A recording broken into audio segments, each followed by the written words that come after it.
Tooltip. Are you visually mapping After out our your call yesterday, workflows? we Listen were just up. kind of mapping out the things that were causing friction and some Mm-hmm. operational challenges. And one of the things that I did was start using a tool called Excalibur. Have you heard of it? Oh, Yeah, yeah. Super easy to draw with it, to yeah, make visual representations and stuff. yeah. And the thing that was super useful is that I went in and had the team that I'm managing map out their workflows, and we did a round robin on a call. And basically, what we saw was that for each step, the goal is to see like where the friction is.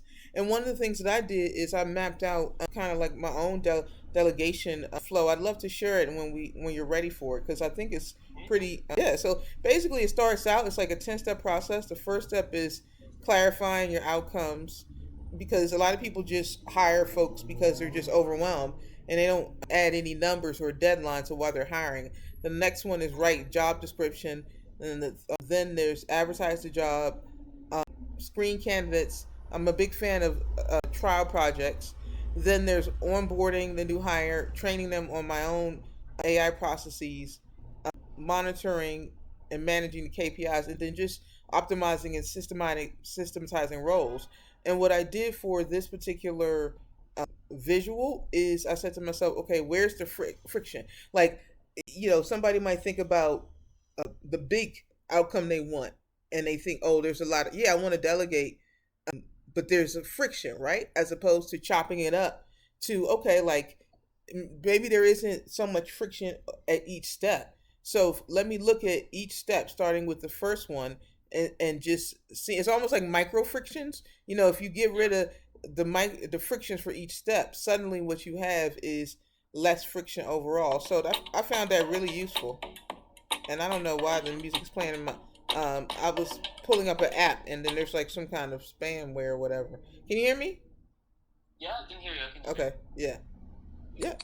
So you mapped it out, like the entire process is on like you did a diagram on this Excalibur. Yeah, well, actually, this one I have, I kind of dictated it, and I have a graphic courtesy of OpenAI, ChatGPT, and Yeah. what I'm gonna do is map it, mirror it on with Excalibur, and then that'll enable me to kind of write out, the steps within the steps, if you will. Yeah, of course, of course, of course. Okay, got it. And good. So that it is always for the purpose of having more clarity, right? If it's a diagram, it's even better, like more immediate to look at it and understand it.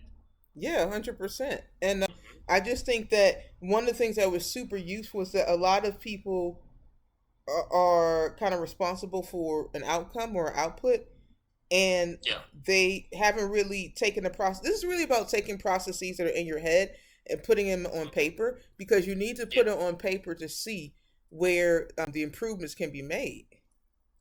Of course, absolutely, yeah. And I think it also adds.